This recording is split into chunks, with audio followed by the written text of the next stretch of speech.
Good morning dear students, welcome back. ನಾನು ನಿಮ್ಮ physics professor doctor Nagaraj.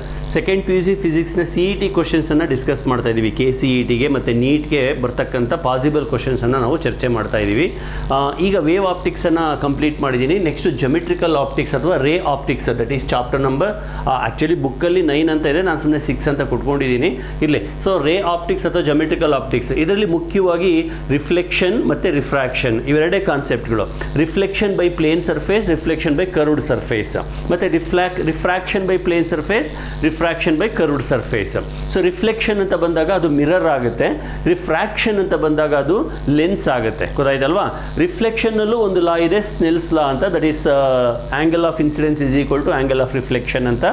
ರಿಫ್ರಾಕ್ಷನಲ್ಲೂ ಒಂದು ಲಾ ಇದೆ, that is sin I by sin R is equal to n, that is refractive index ಅಂತ. ಇದು ಅಲ್ಲದೆ ಸುಮಾರು ಈಕ್ವೇಷನ್ಗಳು ಬರ್ತವೆ, ಏನು ಫೋಕಲ್ ಲೆಂತ್ ಅಂತ, ಆಮೇಲೆ ರಿಫ್ರಾಕ್ಟಿವ್ ಇಂಡೆಕ್ಸ್ ಮತ್ತು ಫೋಕಲ್ ಮತ್ತು ರೇಡಿಯಸ್ ಆಫ್ ಕರ್ವೇಚರ್ಗೆ ಕನೆಕ್ಷನ್ನು, ಆಮೇಲೆ ಪವರ್ ಆಫ್ ದ ಲೆನ್ಸ್, ಪವರ್ಗೂ ಮತ್ತು ಫೋಕಲ್ ಲೆನ್ಸ್ಗೂ ಸಮ್ ಕನೆಕ್ಷನ್ನು, ಸೈನ್ ಕನ್ವೆನ್ಷನ್ನು, ಸಾಕಷ್ಟು ಪ್ಯಾರಾಮೀಟರ್ಸ್ ಇದರಲ್ಲಿ ಬರ್ತವೆ. ಎಸ್ಪೆಷಲಿ ಸೈನ್ ಕನ್ವೆನ್ಷನ್ ಸ್ವಲ್ಪ ಕನ್ಫ್ಯೂಸ್ ಆಗುತ್ತೆ. ಸೊ ಮಿರರಲ್ಲಿ ಏನು ಬರುತ್ತೋ ಅದರ ಆಪೋಸಿಟು ಲೆನ್ಸಲ್ಲಿ ಇರುತ್ತೆ. ಸೊ ಇಲ್ಲಿ ನೀವು ಒಂದ್ಸತಿ ಚಾಪ್ಟರ್ನ ರಿವೈಸ್ ಮಾಡ್ಕೊಳ್ಳಿ, ಸೈನ್ ಕನ್ವೆನ್ಷನ್ಸ್ ಎಲ್ಲ ಒಂದು ಕಡೆ ಲಿಸ್ಟ್ ಮಾಡ್ಕೊಳ್ತಾ ಹೋಗಿ, ಆಯಿತಾ?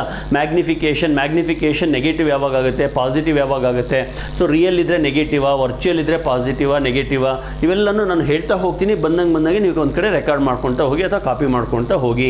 ಸೊ ಆಮೇಲೆ ಎಷ್ಟೋ ಸತಿ ನಾವು ಆಪ್ಷನ್ಸನ್ನು ನೋಡಿಬಿಟ್ಟು ಆನ್ಸರ್ಸನ್ನು ನಾವು ಡಿಸೈಡ್ ಮಾಡಬೇಕಾಗುತ್ತೆ. ಸೊ ಯಾಕೆಂದರೆ 4 ಆಪ್ಷನಲ್ಲಿ 2 ಆಪ್ಷನ್ ಈಸಿಯಾಗಿ ರಿಮೂವ್ ಮಾಡೋ ಥರ ಇರುತ್ತೆ. ಇದನ್ನು ಆಪ್ಷನ್ ಎಲಿಮಿನೇಷನ್ ಅಂತ ಕೂಡ ಕರೀತಾರೆ. ಸೊ ಇದು ಎಲ್ಲ ಟೈಮಲ್ಲೂ ವರ್ಕ್ ಆಗಲ್ಲ, ಕೆಲವೊಮ್ಮೆ ವರ್ಕ್ ಆಗುತ್ತೆ, ಕೆಲವೊಮ್ಮೆ ವರ್ಕ್ ಆಗೋದಿಲ್ಲ. ಆಮೇಲೆ ಎಷ್ಟೋ ಸತಿ ನಾವು ಯೂನಿಟ್ಸ್ಗಳನ್ನು ನೋಡಿ ಕೂಡ ನಾವು ಆನ್ಸರ್ಸನ್ನು ಡಿಸೈಡ್ ಮಾಡ್ಬೋದು. ಕೆಲವೊಂದು ಯೂನಿಟ್ಸ್ ಮ್ಯಾಚೇ ಆಗೋದಿಲ್ಲ. ಈಗ ಫಾರ್ ಎಕ್ಸಾಂಪಲ್ ಏನೋ ಫೋಕಲ್ ಲೆಂತ್ ಕೇಳಿರ್ತಾರೆ, ಇಲ್ಲಿ ಮೀಟರ್ ಅಂತ ಬರೋದೇ ಇಲ್ಲ. ಇದೊಂದೇ ಚಾಪ್ಟರ್ ಅಲ್ಲ, ನಾನು ಹೇಳ್ತಿರೋದು ಬೇರೆ ಚಾಪ್ಟರ್ಗೂ ಇದು ಅಪ್ಲೈ ಆಗುತ್ತೆ. ಸೊ ಯೂನಿಟ್ಸ್ಗಳನ್ನು ನೋಡಿಬಿಟ್ಟು, ಆಮೇಲೆ ಈಕ್ವೇಷನ್ಸ್ಗಳನ್ನು ನೋಡಿಬಿಟ್ಟು, ಆಮೇಲೆ ಏನೋ ಕಾನ್ಸೆಪ್ಟ್ಸ್ಗಳನ್ನು ನೋಡಿಬಿಟ್ಟು ಈಸಿಯಾಗಿ ನಾವು ಎಲಿಮಿನೇಟ್ ಮಾಡೋ ಥರ ಒಂದು ಪ್ಲ್ಯಾನ್ ಮಾಡ್ಕೊಳ್ಳಿ. ಬಟ್ ಎಲ್ಲದಕ್ಕಿಂತ ಮುಖ್ಯವಾಗಿ ಈ ಶಾರ್ಟ್ಕಟ್ ಮೆಥಡ್ ಅಂತ ಏನಿದೆಯಲ್ಲ, ಅದು ಕೆಲವೊಂದು ಸರ್ತಿ ಮಾತ್ರ ವರ್ಕ್ ಆಗುತ್ತೆ, ಯಾವಾಗಲೂ ನೇರವಾಗಿ ಹೋಗೋದೆ. ಬಟ್ ಟೈಮ್ ಸ್ವಲ್ಪ ತಗೊಳುತ್ತೆ. ಅದಕ್ಕೆ ಏನು ಮಾಡಬೇಕು ಗೊತ್ತಾ, ಬರೆದು ಪ್ರಾಕ್ಟೀಸ್ ಮಾಡಿ ಸ್ಪೀಡನ್ನು ಇಂಪ್ರೂವ್ ಮಾಡ್ಕೋಬೇಕು.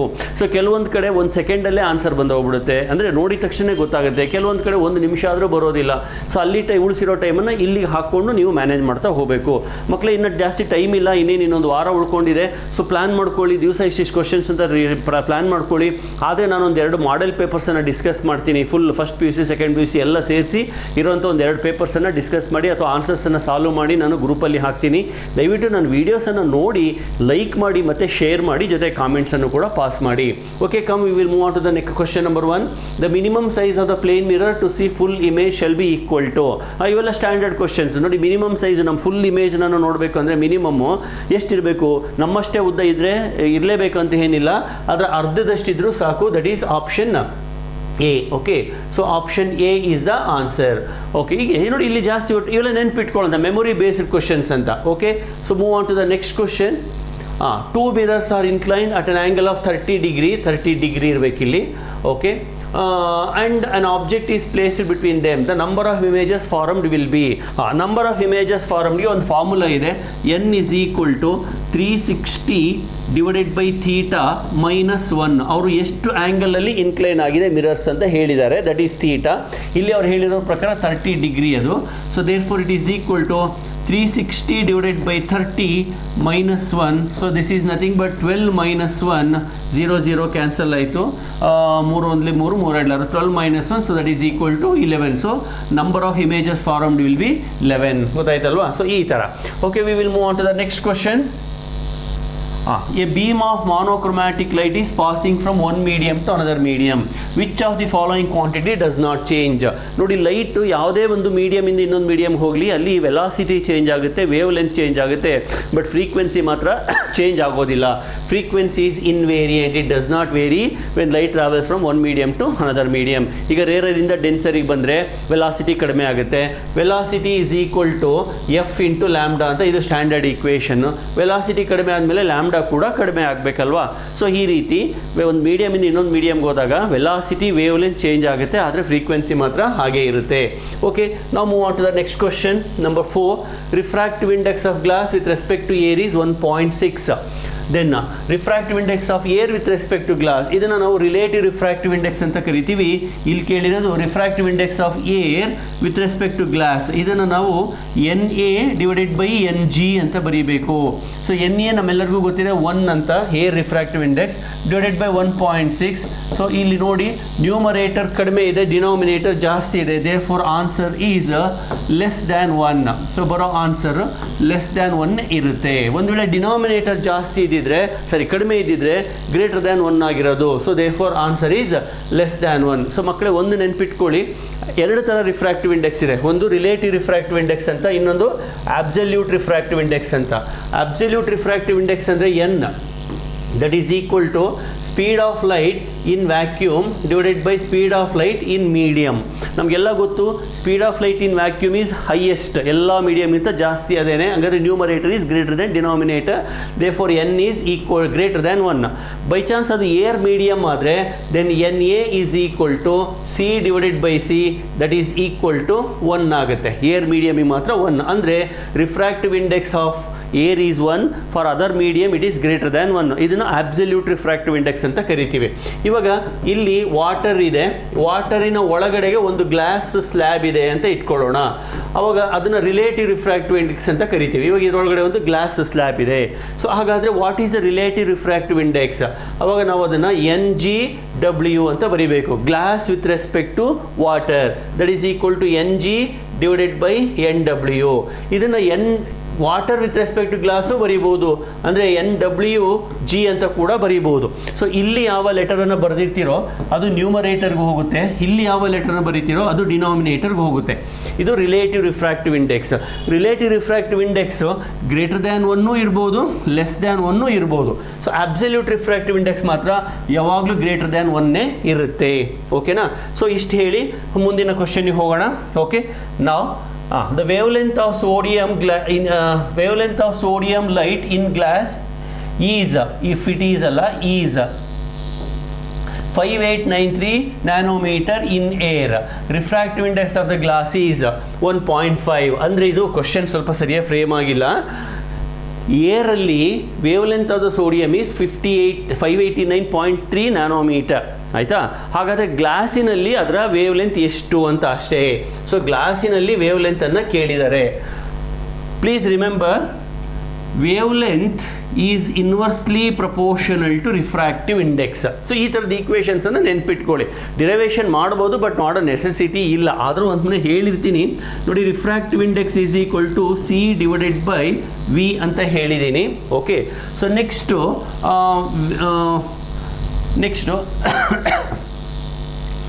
V ಬಂದು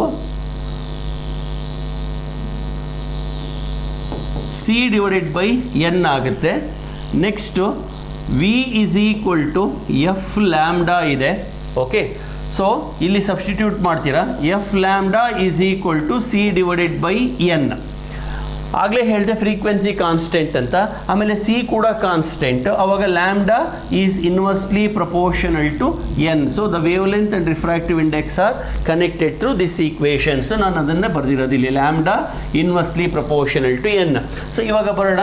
there for wavelength in glass is equal to wavelength in air, that is 58.9 divided by refractive index, that is lambda G is equal to 589.3 divided by refractive index is 1.5. so answer is option B. okay, so idanna lambda air refractive index air is equal to lambda glass refractive index glass anta barkotini. avaga lambda glass is equal to lambda air refractive index air divided by refractive index of glass, that is 589.3 into air na refractive index 1 divided by 1.5, that is 589.3 divided by 1.5. so answer is option B. so illi ನೀವು ನೆನಪಿಟ್ಕೋಬೇಕಾಗಿರೋ ಈಕ್ವೇಷನ್ನು ಇದು ಯಾವುದು? this one. this is the main equation for this particular problem. ಅಂದರೆ wavelength and refractive index are connected through this equation. So ಅರ್ಥ ಆಗ್ತಿದೆಯಲ್ವಾ? Next ಕ್ವಶನ್ಗೆ ಹೋಗೋಣ. A colourless liquid is poured in beaker. ಇವೆಲ್ಲ ತುಂಬ ಕಾಮನ್ ಆಗಿ ಬರ್ತಕ್ಕಂಥ ಪ್ರಶ್ನೆಗಳು. And a glass rod is put in it. ಒಂದು ಲಿಕ್ವಿಡನ್ನು, ಕಲರ್ಲೆಸ್ ಲಿಕ್ವಿಡ್ ಅಂದರೆ ಒಂಥರ ವಾಟರ್ ಅಂತ ಅಂದ್ಕೊಂಡ್ಬಿಡೋಣ. ಅದರೊಳಗಡೆ ಒಂದು ಗ್ಲಾಸ್ ರಾಡನ್ನು ಇಟ್ಟಿದ್ದಾರೆ. Glass rod seems to disappear. ಯಾಕೆ? ಇವಾಗ ಒಂದು ಬೀಕರ್ ಇದೆ, ಬೀಕರಲ್ಲಿ ಕಲರ್ಲೆಸ್ ಲಿಕ್ವಿಡ್ ವಾಟರ್ ಅಂತ ಅಂದ್ಕೊಳ್ಳೋಣ. ಇದರ ಒಳಗಡೆಗೆ ನೀವು ಒಂದು ಗ್ಲಾಸ್ ರಾಡನ್ನು ಇಟ್ಟರೆ ಅದು ಹಿಂಗೆ ಬೆಂಡಾಗಿ ಕಾಣಿಸುತ್ತೆ ಬಿಡಿ, ಅದು ರಿಫ್ರಾಕ್ಷನಿಂದ. ಆದ್ರೆ ಅವ್ರು ಹೇಳ್ತಾ ಇರೋದು ಈ ಪೋರ್ಷನ್ ಡಿಸಪಿಯರ್ ಆಗುತ್ತಂತೆ. ಗ್ಲಾಸ್ ರಾಡನ್ನು ನೀರಿನಲ್ಲಿ ಇಟ್ಟಾಗ ಆ ಪೋರ್ಷನ್ ಡಿಸಪಿಯರ್ ಆಗುತ್ತಂತೆ. ಯಾಕೆ ಅಂದರೆ ನಮಗೆ ಕಾಣಿಸ್ದಂಗೆ ಆಗುತ್ತಂತೆ. ಯಾಕೆ ಅಂದರೆ ಒಂದೇ ಕಾರಣ, refractive index of the glass and refractive index of the liquid will be same ಇದ್ದಾಗ ಮಾತ್ರ ಅದು ನಮ್ಮ ಕಣ್ಣಿಗೆ ಕಾಣಿಸೋದಿಲ್ಲ. ಸೊ ಆನ್ಸರ್ ಹುಡುಕಿ. Liquid and glass rod have the same density ಅಲ್ಲ. Liquid and glass rod same colour ಅಲ್ಲ. Liquid and glass rod have same refractive index. ಇದೇ ಕರೆಕ್ಟ್ ಆನ್ಸರ್. ಸೊ ಯಾವಾಗ ಎರಡು ರಿಫ್ರಾಕ್ಟಿವ್ ಇಂಡೆಕ್ಸ್ ಸೇಮ್ ಆಗ್ತವೋ ಆಗ ಆ ವಸ್ತು ಡಿಸಪಿಯರ್ ಆದಂಗೆ ಅನಿಸುತ್ತೆ ಅಷ್ಟೇ. Okay, with this I move on to the next question. Well, just 1 minute. Oh, sorry. The speed of light in a medium is 2 into 10 to the power of 8 meter per second.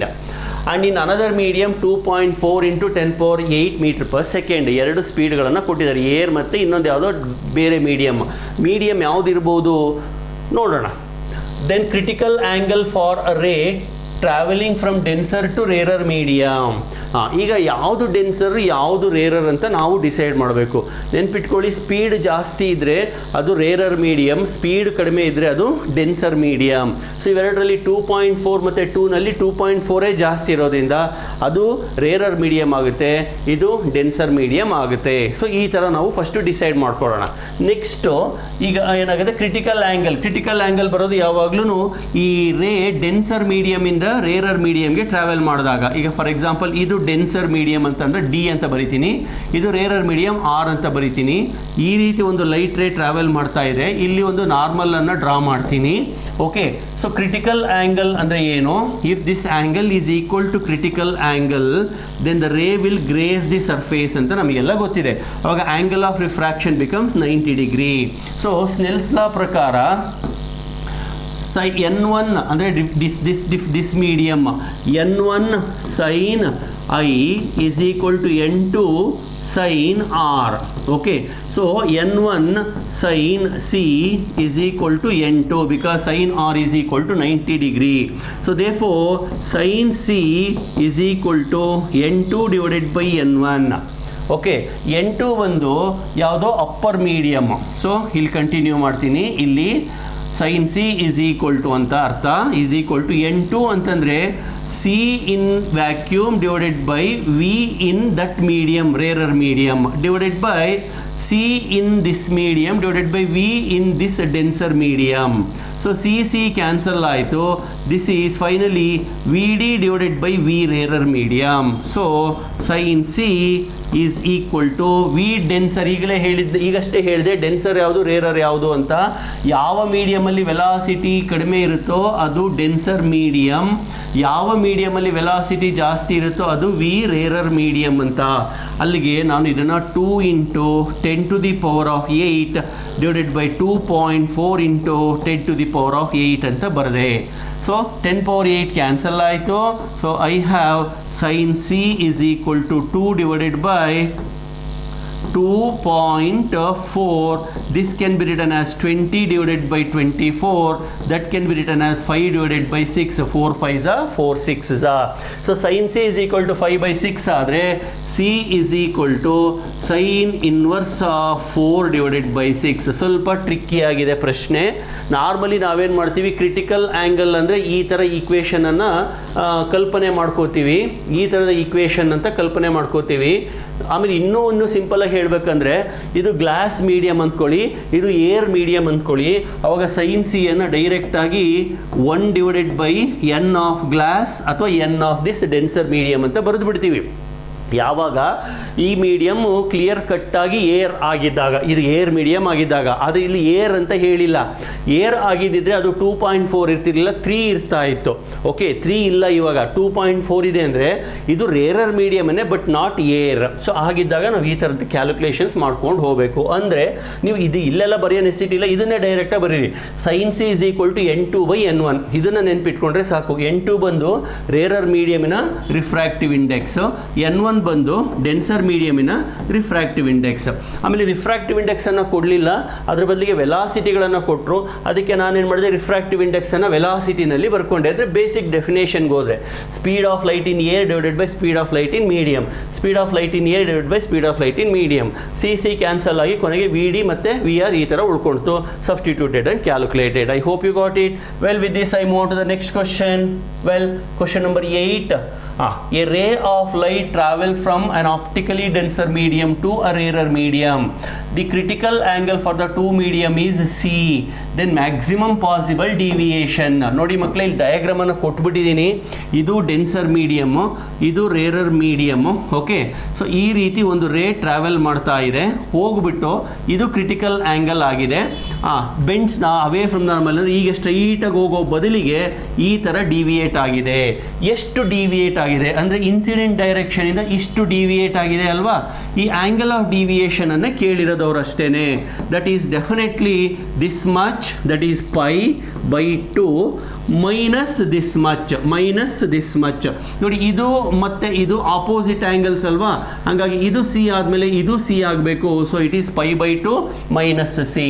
Okay, option ಇಲ್ಲೆಲ್ಲೋ miss ಆಗಿದೆ, so print ಆಗಬೇಕಾಯಿತು, miss ಆಗಿದೆ. Okay, π/2 minus C, 2c π plus C ಅಂತ options. So ಅಲ್ಲಿಗೆ option is answer is option B. ಮತ್ತೊಮ್ಮೆ ಹೇಳ್ತೀನಿ, ಈ ಡಯಾಗ್ರಾಮನ್ನು ಇಲ್ಲೇ ನೋಡ್ಕೊಂಬಿಡಿ. ಇದು ಲೈನು, ಇದು ಪರ್ಪೆಂಡಿಕ್ಯುಲರು ಅಂದರೆ ನಾರ್ಮಲ್ ಇದು. ಓಕೆ, ಇದು ಇನ್ಸಿಡೆಂಟ್ ರೇ, ಹೀಗೆ ಹೋಗಿ ಏನೂ ಇಲ್ಲ ಅಂದಿದ್ರೆ ಹಿಂಗೆ ಹೋಗ್ಬಿಡ್ತಾ ಇತ್ತು, ಆದರೆ ಹಿಂಗೆ ಬೆಂಡ್ ಆಗಿದೆ. ಅಂದರೆ ಇದು ಕ್ರಿಟಿಕಲ್ ಆ್ಯಂಗಲ್, ಇದು ಆ್ಯಂಗಲ್ ಆಫ್ ಡಿವಿಯೇಷನ್, ಇದು ಕ್ರಿಟಿಕಲ್ ಆ್ಯಂಗಲ್. ನಾನು ಕಂಡುಹಿಡಿಬೇಕಾಗಿರೋದು ಆ್ಯಂಗಲ್ ಆಫ್ ಡಿವಿಯೇಷನನ್ನು. ಆ್ಯಂಗಲ್ ಆಫ್ ಡಿವಿಯೇಷನ್ ಬಂದು total angle that is 90 degree minus C. ಆ 90ಯನ್ನೇ ನಾನು π/2 ಅಂತ ಬರೆದು ಸಿ ಅಂತ ಹಾಕಿದ್ದೀನಿ. ಗೊತ್ತಾಯ್ತಲ್ವಾ? So very simple, but expect ಮಾಡ್ಬೋದು, ಈ ಥರ ಪ್ರಶ್ನೆಗಳನ್ನು ನೀವು ಎಕ್ಸ್ಪೆಕ್ಟ್ ಮಾಡ್ಬೋದು. ಸೊ ಟೋಟಲ್ ಇಂಟರ್ನಲ್ ರಿಫ್ಲೆಕ್ಷನ್ ಕಾನ್ಸೆಪ್ಟ್ನ ಮೇಲೆ. I hope you are following. Well, with this I move on to the next question. A rectangular block of glass, refractive index 5/3, is placed in water 4/3. Critical angle for total internal reflection. ಮತ್ತೊಮ್ಮೆ okay ನೋಡಿ, ಇದು ನೀರು, ಇದರೊಳಗಡೆ glass. Okay, ಇದರೊಳಗಡೆಗೆ ಒಂದು glass ಸ್ಲ್ಯಾಬನ್ನು ಇಟ್ಟಿದ್ದಾರೆ. Glass slab denser medium, water rarer medium. Glass ಸ್ಲ್ಯಾಬ್ಗಿಂತ ವಾಟರ್ನ ರಿಫ್ರಾಕ್ಟಿವ್ ಇಂಡೆಕ್ಸ್ ಕಡಿಮೆ ಇರುತ್ತೆ. ಸೊ ಹಾಗಾಗಿ ಆ ಫಾರ್ಮುಲಾ ಏನೋ ಹೇಳಿದ್ನಲ್ಲ, sin C is equal to n2 divided by n1 ಅಂತ. ಈಗ n2 ಬಂದು ವಾಟರಿನ ರಿಫ್ರಾಕ್ಟಿವ್ ಇಂಡೆಕ್ಸ್ ತಗೋಬೇಕು, ದಟ್ ಈಸ್ 4/3 ಅಂತ. n1 ಬಂದು ಗ್ಲಾಸಿನ ರಿಫ್ರಾಕ್ಟಿವ್ ಇಂಡೆಕ್ಸ್ ತಗೋಬೇಕು, 5/3 ಅಂತ. ಸೊ 3 ಕ್ಯಾನ್ಸಲ್ ಆಯಿತು. So sin C is equal to 4/5. So C is equal to sin inverse of 4/5. So ಆನ್ಸರನ್ನು ಹುಡುಕಿ. 4/5 ಎರಡು ಕಡೆಗಿದೆ. ಕ್ರಿಟಿಕಲ್ ಆ್ಯಂಗಲ್ ಅಂತ ಹೇಳಿರೋದ್ರಿಂದ the ray should travel from denser to rarer. So ಹಾಗಾಗಿ ಇಲ್ಲಿ ಗ್ಲಾಸಿಂದ ವಾಟರ್ಗೆ ಹೋಗಬೇಕು. ಸೊ ಆ ಆನ್ಸರ್ ಎಲ್ಲಿದೆ ಹುಡ್ಕೋಣ. Sine inverse of 4/5 for a ray passing from glass to water. So answer is option B. ಇನ್ನೊಂದು ಏನು ಹೇಳುತ್ತೆ, 4/5 ಅಲ್ಲ, 4/5 ಅಲ್ಲ, D mistake, sorry. Okay, sin inverse of 4/5 for a light traveling from glass to water. Sin inverse of 4/5 traveling from glass to water. Okay, so ನೋಡಿ ಇಲ್ಲೇನೇ confusion ಆಗ್ತಾ ಇದೆ. 4/5 ಇದೆ, 5/4 ಇದೆ. ಸೊ ನಮಗೆ ಬಂದಿರೋದು 4/5. ಓಕೆ, ಒಪ್ಕೊಳ್ಳೋಣ. ಆಮೇಲೆ ಇಲ್ಲಿ ಇನ್ನೊಂದು ಸಿಂಪಲ್ ಈಸಿಯಾಗಿ ಎಲಿಮಿನೇಟ್ ಮಾಡೋದು ಹೆಂಗೆ ಗೊತ್ತಾ, ಇಲ್ಲೇ ಹೇಳ್ಬಿಡ್ತೀನಿ ನೋಡಿ. 5/4 ಆಗಕ್ಕೆ ಸಾಧ್ಯನೇ ಇಲ್ಲ. ಯಾಕೆ? 5/4 ಅಂದರೆ it is greater than 1. Sine can not be greater than 1. So ಹಾಗಾಗಿ ನೋಡ್ತಾನೆ ಈ ಆಪ್ಷನ್ ಮತ್ತು ಈ ಆಪ್ಷನನ್ನು ಎಲಿಮಿನೇಟ್ ಮಾಡಿಬಿಡ್ಬಹುದು. ಇನ್ನೊಂದು ಕ್ಯಾಲ್ಕುಲೇಷನ್ನೇ ಮಾಡೋದು ಬೇಕಾಗಿಲ್ಲ ಈ ಪ್ರಾಬ್ಲಮ್ಗೆ. ಹೆಂಗೆ ಗೊತ್ತಾ, ಈಗ ಕ್ರಿಟಿಕಲ್ ಆ್ಯಂಗಲ್ ಬರಬೇಕಂದ್ರೆ ಡೆನ್ಸರ್ ಟು ರೇರರ್ ಹೋಗಬೇಕಲ್ವಾ. ಡೆನ್ಸರ್ ಟು ರೇರರ್ ಅಂತಂದಾಗ ಕೊಟ್ಟಿರೋ ಮೆಟೀರಿಯಲಲ್ಲಿ ಗ್ಲಾಸೇ ಡೆನ್ಸರು, ವಾಟರ್ ರೇರರು, ಹಾಗಾಗಿ ಗ್ಲಾಸಿಂದ ವಾಟರ್ಗೆ ಹೋಗಬೇಕು. ಸೊ ಇನ್ನು ಉಳಿದಿರೋ 2 ಆಪ್ಷನ್ನಲ್ಲಿ ಎ ಆ್ಯಂಡ್ ಸಿನಲ್ಲಿ ಯಾವುದರಲ್ಲಿ ಗ್ಲಾಸ್ ಟು ವಾಟರ್ ಇದೆ ಹುಡುಕ್ಬಿಟ್ರೆ ಮುಗಿದೋಯ್ತು. ಅಂದರೆ ಕ್ಯಾಲ್ಕುಲೇಷನ್ ಮಾಡೋ ಬದಲಿಗೆ ಸಾಲ್ವ್ ಮಾಡಿಬಿಡ್ಬೋದು. ಸೊ ಈ ಥರದ್ದು ಲಾಜಿಕನ್ನು ನೀವು ಸ್ವಲ್ಪ ಡೆವಲಪ್ ಮಾಡ್ಕೊಳ್ಳಿ, ಆವಾಗ ಸ್ವಲ್ಪ ಟೈಮ್ ಸೇವ್ ಆಗುತ್ತೆ. Okay, so with this I move on to the next question. An air bubble inside the glass slab of refractive index 1.5 appears at 6 cm when viewed one side and 4 cm from the other side. What is the thickness of the glass slab? ಇಲ್ಲಿ diagram ಅನ್ನು ಬರೆದಿದ್ದೀನಿ, ಮತ್ತೊಮ್ಮೆ ಬರಿತೀನಿ. ಇದು glass slab ಇದು, ಆಯಿತಾ. ಇದರ total ಥಿಕ್ನೆಸ್ಸನ್ನು ನಾನು ಡಿ ಅಂತ ಬರ್ಕೋತೀನಿ. ಇದರ ಒಳಗಡೆಗೆ ಒಂದು ಏರ್ ಬಬ್ಬಲ್ ಇದೆ, ಇಲ್ಲೆಲ್ಲೋ ಒಂದು ಏರ್ ಬಬ್ಬಲ್ ಇದೆ. ಈ ಕಡೆಯಿಂದ ನೋಡಿದಾಗ, ಈ ಕಡೆ ಸೈಡಿಂದ ನೀವು ನೋಡಿದಾಗ ಅದು ಎಲ್ಲೋ ಒಂದು ಕಡೆ ಇದೆ ಅನ್ನೋ ಥರ ಅನಿಸುತ್ತೆ. ಸೊ D1 ಅಂತ ಅನಿಸುತ್ತೆ, ಆಯಿತಾ. ಈ ಕಡೆಯಿಂದ ನೋಡಿದಾಗ ಎಲ್ಲೋ ಒಂದು ಕಡೆಗೆ ಇದೆ ಅನಿಸುತ್ತೆ, ಅದನ್ನು D2 ಅಂತ ಬರ್ಕೋತೀನಿ. ಓಕೆ, ಸೊ ಎಷ್ಟೋ ಅದು ಅಪರೆಂಟ್ ಶಿಫ್ಟ್, ಅದು real depth, apparent depth. Okay, actually sorry, ಒಂದು ನಿಮಿಷ, ಸಾರಿ ನಾನು ಮಿಸ್ಟೇಕ್ ಮಾಡಿದೆ. ಈ ಕಡೆಯಿಂದ ಅದು D1 ಡಿಸ್ಟೆನ್ಸಲ್ಲಿದೆ, ಆ ಕಡೆಯಿಂದ D2 ಡಿಸ್ಟೆನ್ಸಲ್ಲಿದೆ. ಅಲ್ಲಿಗೆ D is equal to D1 plus D2. So ಇಲ್ಲಿ D1 ಅನ್ನೋದು ಈ ಕಡೆ ಸೈಡಿಂದ ನೋಡಿದಾಗ ಇರುವಂತಹ ರಿಯಲ್ ಡೆಪ್ತ್, ಅದು ಆ ಕಡೆಯಿಂದ ನೋಡಿದಾಗ D2 real depth. So D1 ಅನ್ನೋದು ರಿಯಲ್ಲೇನೆ, ಆಯಿತಾ. D2 ಅನ್ನೋದು ಕೂಡ ರಿಯಲ್ಲೇನೆ, ಆಯಿತಾ. ಅವ್ರು ಕೊಟ್ಟಿರೋದು ಅಪೆರೆಂಟ್. ಸೊ ಒಂದು ಕಡೆ ನೋಡಿದಾಗ, ಈ ಕಡೆ ಸೈಡಿಂದ ನೋಡಿದಾಗ 6 ಅಂತೆ, ಆ ಕಡೆ ಸೈಡಿಂದ ನೋಡಿದಾಗ 4 ಅಂತೆ. ಹಾಗಾದರೆ what is the actual thickness of the glass slab? So ನೆನಪಿಸ್ಕೊಳ್ಳಿ, refractive index is equal to real depth divided by apparent depth ಅಂತ. ಓಕೆ, ಫಸ್ಟ್ ಸೈಡಿಂದ ನೋಡ್ತೀನಿ, ಓಕೆ, ಸೈಡ್ ನಂಬರ್ 1 ಅಂತ ಕರಿತೀನಿ, ಇದನ್ನು ಸೈಡ್ ನಂಬರ್ 2 ಅಂತ ಕರಿತೀನಿ. ಫಸ್ಟ್ ಸೈಡಿಂದ ನೋಡಿದಾಗ n is equal to real depth D1, apparent depth 6 ಇದೆ. So therefore D1 is equal to n into 6, that is 1.5 into, sorry 6 ಇದು, sorry 6,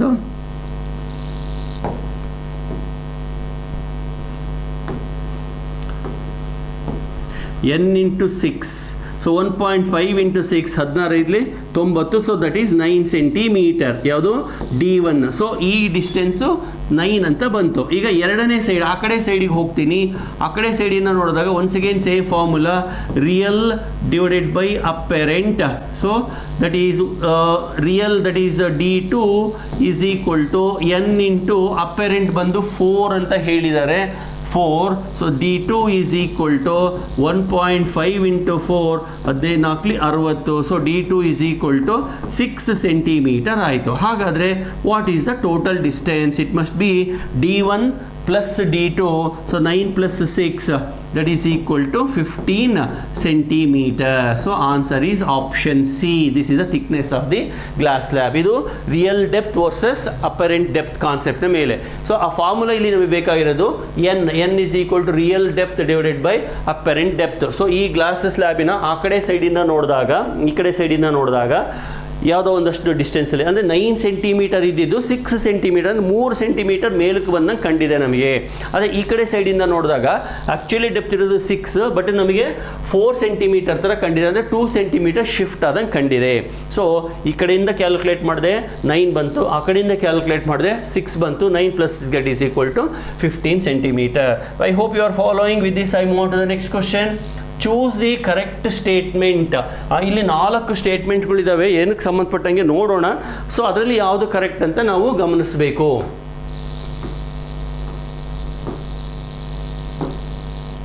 choose the correct statement. In vacuum light travels with fastest speed. ನೋಡೋಣ ಇನ್ನು ಬೇರೆ ಏನಾದರೂ options ಇದೆಯಾ ಅಂತ. Given a source of light, convex mirror can produce parallel beam of light. ನೋಡೋಣ. Under all circumstances light travels in a straight line. size of the virtual image can be determined by receiving it on a screen and measuring the dimension. ಇಲ್ಲ virtual images ಅನ್ನು screen ಮೇಲೆ form ಮಾಡೋಕ್ಕಾಗಲ್ಲ. So this is wrong. Under all circumstances light travels in a straight path. ಇದು ತಪ್ಪೇನೆ. ಯಾಕೆಂದರೆ when it falls on the sharp object it bends, that is called diffraction. If it travels from one medium to another medium it bends, that is refraction. Next, given a source of light convex mirror can produce parallel beam. ಇಲ್ಲ, point ಸೋರ್ಸಿಗಾದರೆ parallel beam ಮಾಡೋದಿಲ್ಲ. Okay, so ಹಾಗಾಗಿ ಇದು ಕೂಡ ತಪ್ಪೆ. In vacuum light travels with highest speed, that is 3 × 10⁸ meter per second. That is the correct answer. So answer is option A. So this is only about the general properties of light and lens ಅಂತ ಅಂದ್ಕೋಬಹುದು. Okay, with this I move on to the next question. Okay, now a convex lens is made of 3 different materials. ಒಂದು convex lens ಇದೆ, ಅಲ್ಲಿ 3 different materials ಅಂದರೆ refractive index ಬೇರೆ ಬೇರೆ ಥರ ಇದೆ. ಇಲ್ಲಿ ಅಡ್ಜಸೆಂಟ್ ಡಯಾಗ್ರಾಮ್, ಇಲ್ಲಿ ಕೊಟ್ಟಿರೋ ಡಯಾಗ್ರಾಮ್, ಇದನ್ನು ನಾನು ಸಪ್ರೇಟಾಗಿ ಬರಿತೀನಿ, ಹೀಗೆ ಬರಿತೀನಿ. ಇಲ್ಲಿ 3 ಥರದ ಮೆಟೀರಿಯಲ್ಸನ್ನು ಹಾಕಿದ್ದಾರೆ. ಸೊ ಇದಿಷ್ಟು ಒಂದು ಥರ ಮೆಟೀರಿಯಲ್ ಅಂದ್ಕೊಳ್ಳೋಣ. ಓಕೆ, ನೆಕ್ಸ್ಟು ಇದಿಷ್ಟು ಇನ್ನೊಂದು ಥರ ಮೆಟೀರಿಯಲ್ ಅಂತ ಅಂದ್ಕೊಳ್ಳೋಣ. ಓಕೆ, ನೆಕ್ಸ್ಟು ಇದಿಷ್ಟು ಇನ್ನೊಂದು ಥರ ಮೆಟೀರಿಯಲ್ ಅಂತ ಅಂದ್ಕೊಳ್ಳೋಣ. ಸೊ 3 ಡಿಫ್ರೆಂಟ್ ರಿಫ್ರಾಕ್ಟಿವ್ ಇಂಡೆಕ್ಸ್ ಇದೆ, N1, N2, N3. Okay, so ಇದ್ರ ಮೇಲೆ ನಾವು ಲೈಟ್ ರೇಸನ್ನು ಬೀಳಿಸಿದಾಗ, if we allow light to fall on the lens, they will come to focus according to their refractive index. So refractive ಇಂಡೆಕ್ಸಿನ ಮೇಲೆ ಆ ರೇಸ್ಗಳು bend ಆಗ್ತವೆ. ಹಾಗಾಗಿ ಇಲ್ಲೊಂದು ಇಮೇಜ್ ಫಾರಮ್ ಆಗುತ್ತೆ, ಇಲ್ಲಿ ಒಂದು ಇಮೇಜ್ ಫಾರಮ್ ಆಗುತ್ತೆ, ಇಲ್ಲೂ ಒಂದು ಇಮೇಜ್ ಫಾರಮ್ ಆಗುತ್ತೆ. ಸೊ ಕ್ವಶನ್ ಏನು ಕೇಳಿದರೆ, number of images formed are, therefore these 3. So because the lens is divided into 3 parts, each part acts like a separate lens because it has got different refractive index. Okay, therefore image formed will be 3. ಇದನ್ನ ಇನ್ನೊಂದು ಥರ ಪ್ರಶ್ನೆ ಕೇಳ್ಬೋದು. ಒಂದು lens ಇದೆ, okay, full same material ಇದೆ, ಆದರೆ ಮೇಲ್ಗಡೆ ಪೋರ್ಷನನ್ನು ಬ್ಲ್ಯಾಕ್ ಪೇಪರಿಂದ ಕವರ್ ಮಾಡಿದ್ದಾರೆ. ಅರ್ಧ ತನಕ ಕವರ್ ಮಾಡಿದ್ದಾರೆ ಅಂತಂದೇ ಇಟ್ಕೊಳ್ಳೋಣ. Half of it is covered by black paper. So what will happen? Whether we get 2 images, 3 images, or same type of image, or image with lesser intensity? Last option correct. Intensity ಕಡಿಮೆ ಆಗುತ್ತೆ, image farm ಆಗೇ ಆಗುತ್ತೆ. ಯಾಕೆ ಅಂದರೆ intensity depends upon the number of rays falling and finally converging. ಈಗ ನೋಡಿ, ಇಲ್ಲಿ black ಆಗಿರೋದ್ರಿಂದ ಈ ರೇ ಮತ್ತು ಈ ರೇ ಕನ್ವರ್ಜ್ ಆಗಲ್ಲ, ಬಟ್ ಉಳಿದವೆಲ್ಲ ಕನ್ವರ್ಜ್ ಆಗ್ತವೆ. ಇಮೇಜ್ ಏನೋ ಫಾರಮ್ ಆಗುತ್ತೆ, ಆದರೆ ಬ್ರೈಟ್ನೆಸ್ ಕಡಿಮೆ ಆಗಿರುತ್ತೆ. ಇದು ಈ ಪೋರ್ಷನ್ ಕವರ್ ಮಾಡಿದಾಗ ಅಷ್ಟೇ ಅಲ್ಲ, ಈ ಲೆನ್ಸಿನ ಯಾವ ಪೋರ್ಷನ್ ಕವರ್ ಮಾಡಿದ್ರು ಅಷ್ಟೇ, ಮಧ್ಯದಲ್ಲಿ ಕವರ್ ಮಾಡಿದ್ರು ಅಷ್ಟೇ, ಎಡ್ಜಲ್ಲಿ ಕವರ್ ಮಾಡಿದ್ರು ಅಷ್ಟೇ, ಇಮೇಜ್ ಫಾರಮ್ ಆಗುತ್ತೆ, ಆದರೆ ಇಂಟೆನ್ಸಿಟಿ ಕಡಿಮೆ ಆಗುತ್ತೆ. Because intensity depends upon the number of rays falling on it. Okay, so with this I move on to the next question. So I hope you are following the explanation. Next question ಏನು ಹೇಳುತ್ತೆ ನೋಡೋಣ. If the central portion of the convex lens is covered, then no image is formed. ಇಲ್ಲ, image form ಆಗುತ್ತೆ. No change in the image. ಇಲ್ಲ, center portion of the image missing. ಇಲ್ಲ, image formed but with lesser intensity. This is the correct answer. So option D is correct. Okay, ಈ ಥರ ಕ್ವಶನ್ಸನ್ನು ನೀವು expect ಮಾಡ್ಬೋದು. Let us proceed further. A convex lens of focal length F is cut into 2 halves to get plano convex lens. If the 2 halves are separated by a distance, the focal length of the combination is. ಅಂದರೆ ನೋಡಿ ಮಕ್ಕಳೇ, ಈ ಥರ ಇತ್ತು ಒಂದು lens, ಇದನ್ನು ಮಧ್ಯಕ್ಕೆ cut ಮಾಡಿದ್ದಾರೆ. ಕಟ್ ಮಾಡಿದಾಗ ಒಂದು ಪ್ಲೇನೋ ಕಾನ್ವೆಕ್ಸ್ ಲೆನ್ಸ್ ಈ ಥರ, ಇನ್ನೊಂದು ಪ್ಲೇನೋ ಕಾನ್ವೆಕ್ಸ್ ಲೆನ್ಸ್ ಈ ಥರ ಫಾರ್ಮ್ ಆಗಿದೆ. ಓಕೆ, ಸೊ ಇವೆರಡರ ಕಾಂಬಿನೇಷನ್ ಸೇಮ್ ಸೈಜೇ, ನಾನು ಸ್ವಲ್ಪ ಸರಿಯಾಗಿ ಬರೀಲಿಲ್ಲ. ಸೊ ಇವಾಗ ಇದರ ಟೋಟಲ್ ಫೋಕಲ್ ಲೆಂತ್ ಎಷ್ಟು ಅಂತ. ಓಕೆ, ಫಸ್ಟ್ ಲೆನ್ಸಿಗೆ ಬರೀತೀನಿ. ಟೋಟಲ್ ಫೋಕಲ್ ಲೆಂತ್ ಇದಕ್ಕೆ F1 ಅಂತ ಕರೆಯೋಣ, ಇದಕ್ಕೆ F2 ಅಂತ ಕರೆಯೋಣ. ಓಕೆ, ಈಗ 1/F is equal to first ಲೆನ್ಸ್ಗೆ 1/ ಈ ಕಡೆ ಪೋರ್ಷನ್ ಇರೋದ್ರಿಂದ F1 ಆಗುತ್ತೆ. F ಟೋಟಲ್ ಅಂತ ಬರ್ದಿರ್ತೀನಿ ಇದನ್ನು, F ಟೋಟಲ್ F ಪ್ಲಸ್ ಈ ಕಡೆ ಪೋರ್ಷನ್ ಪ್ಲೇನ್ ಇರೋದ್ರಿಂದ 1/ಇನ್ಫಿನಿಟಿ, because plane surface has got infinite focal length. First ಪೋರ್ಷನ್ನಿಗೆ ಆಯಿತು. ಸೆಕೆಂಡ್ ಪೋರ್ಷನ್ನಿಗೆ ಬರೆಯೋದಾದರೆ 1/F ಪ್ಲಸ್ 1/ಇನ್ಫಿನಿಟಿ. ಸೊ 1/ಇನ್ಫಿನಿಟಿನ ತೆಗೆದಾಕ್ಬಿಡೋಣ. So 1/F total is equal to 2 times 1/F implies F total is equal to 2F. So ಗೊತ್ತಾಯ್ತಲ್ವಾ? ಸೊ ಲೆನ್ಸನ್ನು ಅಲಾಂಗ್ ದಿ ಆಕ್ಸಿಸ್ ಕಟ್ ಮಾಡಿ, ಅಂದರೆ ಮಧ್ಯಕ್ಕೆ ಕಟ್ ಮಾಡಿ ಎರಡು ಭಾಗ ಮಾಡಿದಾಗ ಫೋಕಲ್ ಲೆಂತ್ ಡಬಲ್ ಆಗುತ್ತೆ. Okay, so therefore answer is option B. ಅದೇ ಇಲ್ಲಿಗೆ ಬರೋಣ, ನೆಕ್ಸ್ಟ್ ಕ್ವಶನಿಗೆ ಬರೋಣ. ನೆಕ್ಸ್ಟ್ ಕ್ವಶನಲ್ಲಿ ಏನು ಹೇಳ್ತಾರೆ, a convex lens of focal length f is cut in to 2 halves along the principal axis. The lens are separated by certain distance. What is the focal length of the combination? Okay, ಸ್ವಲ್ಪ question shift ಆಗಿದೆ. Convex ಲೆನ್ಸನ್ನು ನೋಡಿ, ಈ ಥರ ಇದ್ದಂಥ convex ಲೆನ್ಸನ್ನು ಹಿಂಗೆ cut ಮಾಡಿದ್ದಾರೆ. ಇದು ತಾನೇ ಪ್ರಿನ್ಸಿಪಲ್ ಆಕ್ಸಿಸ್. ಇಲ್ಲಿ ಕಟ್ ಮಾಡಿದ್ದಾರೆ. ಇವಾಗ ಇಲ್ಲಿ ಒಂದು ಪೋರ್ಷನ್ ಇದೆ, ಇಲ್ಲಿ ಇನ್ನೊಂದು ಪೋರ್ಷನ್ ಇದೆ, ಆಯಿತಾ? ಹಾಗಾದರೆ ಫೋಕಲ್ ಲೆಂತ್ ಏನಾಗುತ್ತೆ? ಫೋಕಲ್ ಲೆಂತ್ ಬಂದು ರೇಡಿಯಸ್ ಆಫ್ ಕರ್ವೇಚರ್ನ ಮೇಲೆ ಡಿಪೆಂಡ್ ಆಗಿದೆ. ನೋಡಿ, ಈ ಪೋರ್ಷನ್ನು ಏನಿತ್ತೋ ಕಟ್ ಮಾಡಿದ ಮೇಲೂ ಹಾಗೆ ಇದೆ. ಸೊ ಇದು ಹಿಂಗಾಗಿದೆ, ಇದು ಹಿಂಗಾಗಿದೆ ಬಿಟ್ಟರೆ ಈ ರೇಡಿಯಸ್ ಆಫ್ ಕರ್ವೇಚರ್ ಏನು ಚೇಂಜ್ ಆಗಿಲ್ಲ. ರೇಡಿಯಸ್ ಆಫ್ ಕರ್ವೇಚರ್ ಚೇಂಜ್ ಆಗಿಲ್ಲದೆ ಇರೋದ್ರಿಂದ ಫೋಕಲ್ ಲೆಂತು ಚೇಂಜ್ ಆಗೋದಿಲ್ಲ. So therefore focal length remains F only. So ಹೀಗೆ ವರ್ಟಿಕಲಾಗಿ ಕಟ್ ಮಾಡಿದರೆ ಮಾತ್ರ ಫೋಕಲ್ ಲೆಂತ್ ಚೇಂಜ್ ಆಗುತ್ತೆ, ಹಾರಿಜಾಂಟಲಾಗಿ ಕಟ್ ಮಾಡಿದರೆ ಫೋಕಲ್ ಲೆಂತ್ ಚೇಂಜ್ ಆಗಲ್ಲ. ಆ ಕಾನ್ಸೆಪ್ಟನ್ನು ನಾನು ಇಲ್ಲಿ ಹೇಳಲಿಕ್ಕೆ ಪ್ರಯತ್ನ ಪಟ್ಟಿದ್ದೀನಿ. I hope you followed this also. Well, with this I move on to the question number 16. Focal length of the convex lens is 50 centimeter. Its power is very simple. Power is equal to 1 divided by f. That is 1 divided by 50 centimeter. That is 1 divided by 0.5. So solve ಮಾಡಿ 1 divided by 0.5. ಯಾಕೆ sir 0.5 ಬರೆದ್ರಿ? ಯಾಕಂದರೆ ಅದು ಮೀಟರ್ನಲ್ಲಿ ಇರಬೇಕು, ಅದಕ್ಕೋಸ್ಕರ 1 by 0.5. So this becomes 10 by 5.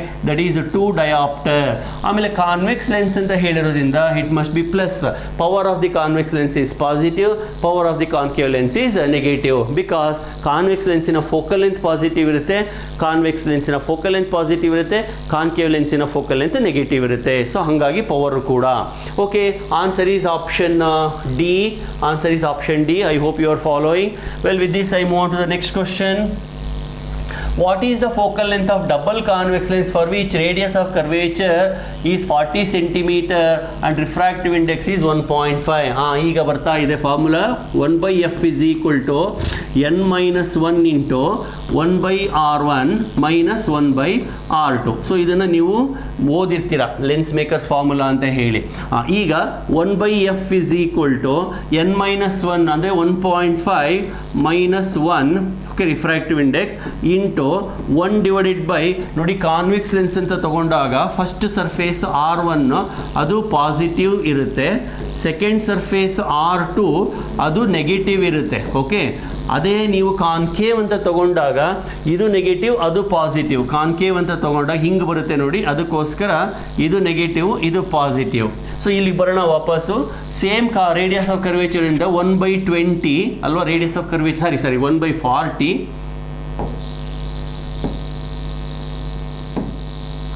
1/40 ಮಾಡೋಣ ಅದನ್ನ. 1 divided by 40 minus divided by minus 40 because I just now said say R2 is negative. Okay, I continue the calculation here. 1/f is equal to 1.5 minus 1 ಅಂದರೆ 0.5 ಆಯಿತು into 1/40 plus 1/40 that is 2 divided by 40 ಆಯಿತು. Okay, so 0.5 ನಾನು 1/2 ಅಂತ ಕೂಡ ಬರೀಬೋದಲ್ವಾ, 1/2 ಅಂತ ಬರೆದೆ into 2/40 ಬರೆದೆ. Okay, so 2 cancel ಆಯಿತು. 1/f is equal to 40 ಆದಮೇಲೆ F must be 40 centimetre. Okay, and it is convex lens, therefore it must be plus 40. So answer is option B.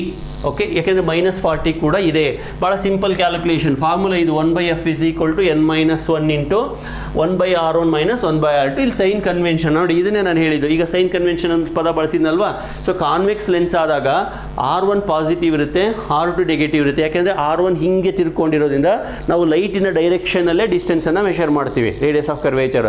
ಅದೇ ಈ ಪೋರ್ಷನ್ಗೆ ರೇಡಿಯಸ್ ಆಫ್ ಕರ್ವೇಚರ್ನ ಹಿಂಗೆ ಮೆಷರ್ ಮಾಡ್ತೀವಿ, light ಹಿಂಗೆ ಹೋಗುತ್ತೆ. So opposite ಬರೋದ್ರಿಂದ R2 negative ಆಗುತ್ತೆ. So ಇದು ಸೈನ್ ಕನ್ವೆನ್ಷನ್. ಸೈನ್ ಕನ್ವೆನ್ಷನ್ ಬಗ್ಗೆ ಒಂದು ಮಾತು ಹೇಳ್ಬಿಡ್ತೀನಿ. Always we measure the distances with respect to the centre. If the measured distance is along the light direction, you take it as positive, means along plus x axis positive, along minus x axis negative. ಆಮೇಲೆ along y axis ಇದೆ positive, along minus y axis it is negative. ಅಂದರೆ image height ಅಂತ ಕೊಡ್ತಾರೆ ನೋಡಿ ಅವಾಗ. So with this I move on to the next question number 18. Okay, the focal length of equiconvex lens, 1 minute. just 1 minute. The focal length of equiconvex lens is 4/5 of the radius of curvature of either surface. Equiconvex ಅಂದಾಗ ನೀವು ಎರಡೂ ಸರ್ಫೇಸ್ಗಳು same ಅಂತ ತಗೊಂಬಿಡಿ ಅಷ್ಟೇ, ಅಂದರೆ radius of curvature same ಇದೆ ಅಂತ ತಗೊಳ್ಳಿ. Okay, so 4/5 of the radius of curvature, then refractive index of the material. So ಇಲ್ಲಿ ಏನು ಕೊಟ್ಟಿದ್ದಾರೆ, focal length is equal to 4 divided by 5 times radius of curvature. ಇದು ಒಂದು ಕಡೆಗಿರಲಿ, ನನಗೆ ಬೇಕಾಗುತ್ತೆ. ಈಗ ಕ್ಯಾಲ್ಕುಲೇಷನ್ ಮಾಡೋಣ. 1/f is equal to n-1 into 1/r plus 1/r 2 divided by r ಬರೆದು ಬಿಡ್ತೀನಿ. ಯಾಕೆ ಸರ್? ಯಾಕೆ ಅಂತಂದರೆ ಇಂದಿನ ಇದರಲ್ಲೇ ಮಾಡಿದ್ದೆ ನೋಡಿ, ಇಲ್ಲಿ ಮಾಡಿದ್ದೀನಿ ನೋಡಿ. 1/40 ಮೈನಸ್ ಆಫ್ ಮೈನಸ್ 1/40 2 ಟೈಮ್ಸ್ 1/40 ಬಂತಲ್ವಾ. ಸೊ ಹಂಗಾಗಿ ಇದನ್ನು ಡೈರೆಕ್ಟಾಗಿ 2/r ಅಂತ ಬರೆಯೋಣ. But remember, it is true only if the radius of curvature of both the surfaces are same. equiconvex ಅಂತ ಇದ್ದಾಗ ಆ ಥರ ಬರಿಬೋದು. ಒಂದೊಂದಕ್ಕೂ ಒಂದು ರೇಡಿಯಸ್ ಆಫ್ ಕರ್ವೇಚರ್ ಇದ್ರೆ ಹಿಂಗೆ ಬರೆಯೋದಕ್ಕೆ ಆಗೋದಿಲ್ಲ. Okay, so substitute and simplify.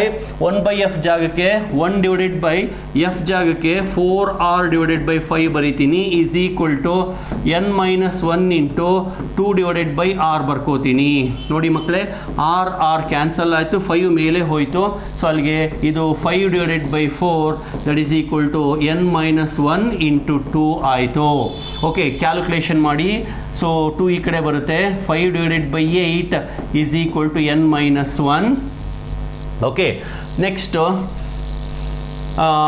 1 ಈ ಕಡೆ ಕಳಿಸ್ಬಿಡ್ತೀನಿ. ಅಲ್ಲಿಗೆ n is equal to 5 divided by 8 plus 1 ಆಯಿತು. So 8 LCM, numerator 13. So n is equal to 13 divided by 8. ಆಪ್ಷನಲ್ಲಿ 13 ಡಿವೈಡೆಡ್ ಬೈ 8 ಇಲ್ಲ, ಸಿಂಪ್ಲಿಫೈ ಮಾಡೋಣ. 8 1s 8. ಸೊ ಇನ್ನು ಉಳಿಯೋದು 55 ಅಲ್ವಾ. 13ಅಲ್ಲಿ 8 ಹೋದರೆ 5, 50 ಆಯಿತು. 8 48, ಅರೌಂಡ್ 1.6. ಸೊ ಆಪ್ಷನ್ ಕಡೆ ನೋಡಿ, ಒಂದೇ ಇರೋದು 1.6, ದಟ್ ಈಸ್ ಆಪ್ಷನ್ ಎ. ಇನ್ನೂ ಮಾಡ್ಕೊಂಡು ಹೋಗಿ ನಿಮ್ಗೆ 1.625 ಅಂತ ಬರುತ್ತೆ. ಬಟ್ ಇಷ್ಟಕ್ಕೆ ನಿಮಗೆ ಗೊತ್ತಾಗ್ಬಿಡುತ್ತೆ. ಸೊ ಒಂದು ಹಂತ ಆದಮೇಲೆ ಒಂದು ಕಡೆ ಒಂದು ಸತಿ ಆಪ್ಷನ್ ಕಡೆ ಕಣ್ಣಾಯಿಸಿ. 1.6 ಎರಡೆರಡು ಇದ್ದರೆ ಅವಾಗ ನೀವು ಸ್ವಲ್ಪ ಇನ್ನೊಂದು ಸ್ಟೆಪ್ ಮುಂದೆ ಹೋಗಬೇಕು. ಒಂದೇ ಇತ್ತು ಅಂತಂದರೆ ಈ ಥರ ಜಂಪ್ ಮಾಡಿಬಿಡ್ಬೋದು. ಅಂದರೆ ನಿಮಗೆ ಎಲ್ಲೆಲ್ಲಿ ಸಾಧ್ಯನೋ ಅಲ್ಲೆಲ್ಲನೂ ಟೈಮ್ ಉಳಿಸ್ಲಿಕ್ಕೆ ಪ್ರಯತ್ನ ಪಡ್ತಾ ಇದೀವಿ ಅಷ್ಟೇ, ಬೇರೆ ಇನ್ನೇನು ಇಲ್ಲ. ಓಕೆ, ಇನ್ನೊಂದು ಕ್ವಶನನ್ನು ಡಿಸ್ಕಸ್ ಮಾಡೋಣ. ಉಳಿದಿದ್ದನ್ನು ನೆಕ್ಸ್ಟ್ ವೀಡಿಯೋದಲ್ಲಿ ಮಾಡ್ತೀನಿ. A convexo concave lens has faces of 3 cm radius and 4 cm radius respectively and the material refractive index is 1.6. Its focal length. ಇದು ಕಾನ್ವೆಕ್ಸ್ ಲೆನ್ಸ್ ಅಲ್ಲ, ಕಾನ್ಕೇವ್ ಲೆನ್ಸ್ ಅಲ್ಲ, ಕಾನ್ವೆಕ್ಸೋ ಕಾನ್ಕೇವ್. ಅಂದರೆ ಒಂದು surface convex ಇದೆ, ಇನ್ನೊಂದು surface concave ಇದೆ. ಇದು radius of curvature R1, ಇದು ರೇಡಿಯಸ್ ಆಫ್ ಕರ್ವೇಚರ್ R2. ಓಕೆನಾ? ಈಗ 1/f formula. 1/f is equal to n-1 into 1 divided by R1 minus 1 divided by R2. ಇದನ್ನೇ ಉಪಯೋಗಿಸ್ತಿದ್ದೀನಿ. That is equal to 1.6 minus 1 into 1 divided by first surface convex ಇರೋದ್ರಿಂದ ಅದಕ್ಕೆ ನಾನು ಪಾಸಿಟಿವನ್ನೇ ಬರ್ಕೋಬೇಕು. That is 3 ಆಗುತ್ತೆ. 1/3 minus 1 divided by, ಈಗ ಇದು concave ಇದೆ. Concave ಇದೆ ಅಂದ ಮಾತ್ರಕ್ಕೆ ನೆಗೆಟಿವ್ ಅಂತ ಬರೆಯೋಂಗಿಲ್ಲ, ಅದು ಈ ಡೈರೆಕ್ಷನಲ್ಲೇ ಇರೋದ್ರಿಂದ ನೋಡಿ, ಕಾನ್ಕೇವ್ ಅಂದರೆ ನಮ್ಮ ಮೈಂಡಲ್ಲಿರೋದು ಹೀಗೆ, ಈ ಥರ ಕಾನ್ಕೇವ್ ಇದ್ದಾಗ ಇದು ಫಸ್ಟ್ ಸರ್ಫೇಸು ನೆಗೆಟಿವ್, ಇದು ಸೆಕೆಂಡ್ ಸರ್ಫೇಸು ಪಾಸಿಟಿವ್. ಸೊ ಗಮನಿಸಿ, ಇದು ಒಂಥರ ಸೆಕೆಂಡ್ ಸರ್ಫೇಸ್ ಥರನೇ ಕಾಣಿಸ್ತಾ ಇಲ್ವಾ? ಹಾಗಾಗಿ ಇದು ಪಾಸಿಟಿವೇನೆ. 1/3 ಮೈನಸ್ 1/4, 1/4 ಇಲ್ಲಿ +4 ಅಂತ ಅರ್ಥ. ಓಕೆ, ಅಲ್ಲಿಗೆ 1/f ಇಸ್ ಈಕ್ವಲ್ ಟು 1.6 ಅಲ್ಲಿ 1 ಹೋದರೆ 0.6 ಆಯಿತು into LCM 12, numerator 4 minus 3, so that is equal to 0.6 into 4 minus 3, 1 divided by 12. So 1/f is equal to 0.6 by 12, that is 6 divided by 120, that is 1/20. Okay, so 1/f is equal to 1/20 ಆಯಿತು. therefore f is equal to 20 centimetre. ಮಕ್ಕಳೇ, ಒಂದು ಹೇಳ್ತೀನಿ, ಈ geometrical optics ಒಂದು ಥರ easy chapter. ಇಲ್ಲಿ ನಮಗೆ sign convention ಮಾತ್ರ ಕನ್ಫ್ಯೂಸ್ ಆಗುತ್ತೆ, ಬಿಟ್ಟರೆ ತುಂಬ ಕಾನ್ಸೆಪ್ಟ್ಗಳೇನಿಲ್ಲ. ಹಂಗೆ ನೋಡಿಕೊಂಡ್ರೆ ಎಲೆಕ್ಟ್ರೋಸ್ಟ್ಯಾಟಿಕ್ಸು ತುಂಬ ಕಾಂಪ್ಲಿಕೇಟ್ ಮಾಡುತ್ತೆ. ಎಲ್ಲೋ ಚಾರ್ಜ್ ಇಡ್ತಾರೆ, ಇನ್ನೆಲ್ಲೋ ಎಲೆಕ್ಟ್ರಾನ್ಸ್ ಹಾಕ್ತಾರೆ, ಅಲ್ಲಿ ಇನ್ನೇನು ಈಕ್ವೇಷನ್ಸ್ ಆಫ್ ಮೋಷನ್ಸಲ್ಲೆಲ್ಲ ಬಳಸ್ಕೋಬೇಕಾಗುತ್ತೆ. ಆದರೆ ಇಲ್ಲಿ ನೀವು ಬೇರೆ ಯಾವ ಈಕ್ವೇಷನನ್ನು ಬಳಸ್ಕೊಳ್ಳೋ ನೆಸೆಸಿಟಿ ಇಲ್ಲ. ಈ ಚಾಪ್ಟರ್ನಲ್ಲಿ ಏನು ಬರ್ತಾವೋ ಆ ಈಕ್ವೇಷನ್ಸ್ ಅಷ್ಟೇ. ನೋಡಿ, ನಾನು ಅವಾಗಿಂದ ಬರೀ ಈ ಫಾರ್ಮುಲಾ ಅಥವಾ ವೆಲಾಸಿಟಿ, ರಿಫ್ರಾಕ್ಟಿವ್ ಇಂಡೆಕ್ಸ್, ಫ್ರೀಕ್ವೆನ್ಸಿ ಇಷ್ಟರಲ್ಲೇ ಆಟ ಆಡ್ತಿದ್ದೀನಿ ಹೊರತು ಡಿಸ್ಟೆನ್ಸ್ ಟ್ರಾವೆಲ್ಡ್ ಅಂತ ಆಗಲಿ, ಟೈಮ್ ಟೇಕನ್ ಅಂತ ಆಗಲಿ, ಆಕ್ಸಿಲರೇಷನ್ ಅಂತ ಆಗಲಿ, ಫೋರ್ಸ್ ಅಂತ, ಪವರ್ ಅಂತ ಏನೂ ಬರೋದಿಲ್ಲ. ಬರುತ್ತೆ ಪವರ್, ಬಟ್ ಆ ಪವರ್ ಅಲ್ಲ, ಇಲ್ಲಿ ಲೆನ್ಸ್ನ ಪವರ್. ಓಕೆ, ಸೊ ಹಾಗಾಗಿ ನನ್ನ ದೃಷ್ಟಿಯಲ್ಲಿ ಒಂದು ರೀತಿ ಇದು ಸಿಂಪಲ್ ಚಾಪ್ಟರ್, ಬಟ್ ಒಂದು ರೀತಿ ಟಫ್ ಚಾಪ್ಟರ್ ಕೂಡ. ಯಾಕೆಂದರೆ ಸೈನ್ ಕನ್ವೆನ್ಷನ್ಸ್ಗಳು ಭಾಳ ಕನ್ಫ್ಯೂಸ್ ಮಾಡ್ತವೆ. ಸೊ ನಾನು ಅದಕ್ಕೆ ಹೇಳೋದು, ಒಂದು ಕಡೆ ರೆಕಾರ್ಡ್ ಮಾಡ್ಕೊಳ್ಳಿ. ಸೊ ಲೆನ್ಸಿಗೆ ಯಾವ ಥರ ಸೈನ್ ಕನ್ವೆನ್ಷನ್ ಇರುತ್ತೆ, ಮಿರರ್ಗೆ ಯಾವ ಥರ ಸೈನ್ ಕನ್ವೆನ್ಷನ್ ಇರುತ್ತೆ. ಓಕೆ, ಆಮೇಲೆ ಎಮ್ ನೆಗೆಟಿವ್ ಯಾವಾಗ, ಪಾಸಿಟಿವ್ ಯಾವಾಗ. ಸೊ ಒಂದು ಚಾರ್ಟ್ ಥರ ಮಾಡ್ಕೊಳ್ಳಿ, ಜಾಸ್ತಿ ಏನಿಲ್ಲ. ಫೋಕಲ್ ಲೆಂತ್, ಆಮೇಲೆ image distance, object distance, radius of curvature, magnification, ಇಷ್ಟೇ ಸೈನ್ ಕನ್ವೆನ್ಷನ್, ಬೇರೆ ಯಾವುದಕ್ಕೂ ಬರೋದಿಲ್ಲ. ಈ ನೋಡಿ, ಇಮೇಜ್ ಡಿಸ್ಟೆನ್ಸ್, ಸರಿ, ಆಬ್ಜೆಕ್ಟ್ ಡಿಸ್ಟೆನ್ಸ್ ಯಾವಾಗಲೂ ನೆಗೆಟಿವೇ ಇರುತ್ತೆ. ಇಮೇಜ್ ಡಿಸ್ಟೆನ್ಸ್ ಪಾಸಿಟಿವ್ ಇರ್ಬೋದು, ನೆಗೆಟಿವ್ ಇರ್ಬೋದು. ರೇ ಕನ್ವರ್ಜ್ ಆಗಿ ಒಂದು ಪಾಯಿಂಟಿಗೆ ಬಂದರೆ ಅದು ಪಾಸಿಟಿವ್, ಒಂದು ಪಾಯಿಂಟಿಂದ ಬರ್ತಾ ಇದೆ ಅನಿಸಿದ್ರೆ ಅದು ನೆಗೆಟಿವ್. ಅಂದರೆ ವರ್ಚುವಲ್ ಇಮೇಜ್ ಆದರೆ ನೆಗೆಟಿವ್, ರಿಯಲ್ ಇಮೇಜ್ ಆದರೆ positive. Focal length, convex mirror ಆಗಲಿ, ಕಾನ್ವೆಕ್ಸ್ ಲೆನ್ಸ್ ಆಗಲಿ, ಫೋಕಲ್ ಲೆಂತ್ ಪಾಸಿಟಿವೇನೆ. ಕಾನ್ಕೇವ್ಗೆ ಯಾವಾಗಲೂ ನೆಗೆಟಿವೇನೆ. Focal length is negative for concave. Okay, ಇನ್ನು ಎಮ್ ಬಂದು ರಿಯಲ್ ಇಮೇಜ್, ವರ್ಚುವಲ್ ಇಮೇಜ್. ಮಿರರಲ್ಲಿ ರಿಯಲ್ ಇಮೇಜ್ಗೆ ನೆಗೆಟಿವ್, ವರ್ಚುವಲ್ ಇಮೇಜ್ಗೆ ಪಾಸಿಟಿವ್. ಒಂದು ಚಾರ್ಟನ್ನು ನೆಕ್ಸ್ಟ್ ಬರೀತೀನಿ. ಅದೇ ಲೆನ್ಸಲ್ಲಿ ಉಲ್ಟಾ. ಓಕೆ, ಸೊ ಮಿರರಲ್ಲಿ ಏನು ಹೇಳಿದ್ದೀನೋ ಅದರ ಉಲ್ಟಾ. ಮಿರರಲ್ಲಿ ನಾನು ಹೇಳಿದೆ M is negative for real image, positive for virtual image ಅಂತ ಬರುತ್ತೆ. ಪ್ರಾಬ್ಲಮ್ ಅಂತ ಬರಿತೀನಿ ಮತ್ತೆ. ಅದೇ ಲೆನ್ಸಿಗೆ ಬಂದಾಗ just opposite, M is positive for real, negative for virtual. ಈ ಥರ ನೀವು ಪ್ರಾಕ್ಟೀಸ್ ಮಾಡ್ತಾ ಹೋಗಿ. ಸೊ ಒಂದು 20 ಕ್ವಶನನ್ನು ಡಿಸ್ಕಸ್ ಮಾಡಿದ್ದೀನಿ. ಇನ್ನು ಉಳಿದಿದ್ದು ಇನ್ನೂ ಒಂದು 20 ಕ್ವಶನನ್ನು ನಾನು ಚರ್ಚೆ ಮಾಡೋದಿದ್ದೀನಿ. ಮಕ್ಕಳೇ, ದಯವಿಟ್ಟು ನನ್ನ ವೀಡಿಯೋಸನ್ನು ನೀವು ಲೈಕ್ ಮಾಡ್ತಾ ಇದ್ದೀರಾ, ಶೇರು ಮಾಡಿ, ಕಾಮೆಂಟ್ಸನ್ನು ಪಾಸ್ ಮಾಡಿ. ಜಾಸ್ತಿ ವ್ಯೂಸ್ ಆದಂಗೆಲ್ಲ ಅದರ ವ್ಯಾಲ್ಯೂನೇ ಚೇಂಜ್ ಆಗ್ತಾ ಹೋಗುತ್ತೆ. ಸೊ ನಿಮಗೂ ಬೆನಿಫಿಟ್ ಆಗ್ತಾ ಹೋಗುತ್ತೆ, ನೆಕ್ಸ್ಟ್ ಬರೋಂಥ ನಿಮ್ಮ ಫ್ರೆಂಡ್ಸ್ಗಳಿಗೂ ಕೂಡ ಇದು ಹೆಲ್ಪ್ ಆಗ್ತಾ ಹೋಗುತ್ತೆ. ಓಕೆ, ಸೊ ಇಷ್ಟು ಹೇಳಿ ಈ ವಿಡಿಯೋನ ಎಂಡ್ ಮಾಡ್ತಾ ಇದ್ದೀನಿ. Thank you, thanks for your continuous support. Thank you once again.